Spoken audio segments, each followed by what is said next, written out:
ជំរាបសួរសួស្តីពុកម៉ែបងប្អូនស្វាគមន៍មកកាន់ Channel រៀនភាសាកូរ៉េបានគេអរលោកអ្នកទាំងអស់គ្នាហើយថ្ងៃនេះផងដែរគឺយើងមករៀនអំពីវេយ្យាករណ៍នៅក្នុងភាសាកូរ៉េតោះអញ្ចឹងដើម្បីកុំឲ្យខាតពេលវេលាយូរចូលទៅដល់មេរៀនយើងទាំងអស់គ្នាវេយ្យាករណ៍កូរ៉េញ៉ុងសាតែមូណេតុងសាគីតែមូណេពីព្រោះតែឬក៏ដោយសារតែ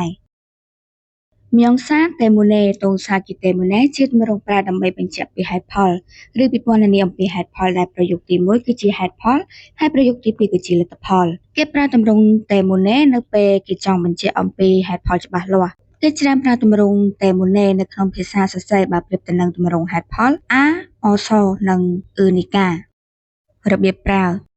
គេប្រើតែមូណេដាក់នៅពីក្រោយទាំងងារបញ្ចប់ដោយស្រៈនិងព្យញ្ជនៈ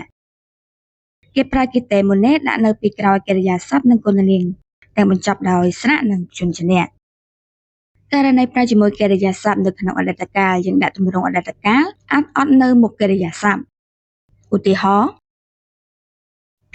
P គឺជានាមប្រែថាភ្លៀងទៅជា P តែមូណេប្រែថាដោយសារតែភ្លៀង Khiopta ប្រែថាស្អាតទៅជា Khiopki តែមូណេប្រែថាដោយសារតែស្អាតតើយើងមកមើលឧទាហរណ៍ប្រយោគសន្ទនាម្ដង요즘 세일은 하기 때문에 백화점에 사람이 많나요? ប្រយោគនេះបកថាពីព្រោះតែឥឡូវនេះលក់បញ្ចុះតម្លៃទើបផ្សារទំនើបមានមនុស្សច្រើន요즘 왜 그렇게 바빠요? សប្តាហ៍ថ្ងៃហេតុអ្វីរវល់បែបនេះ공장 일 때문에 많이 바빠요.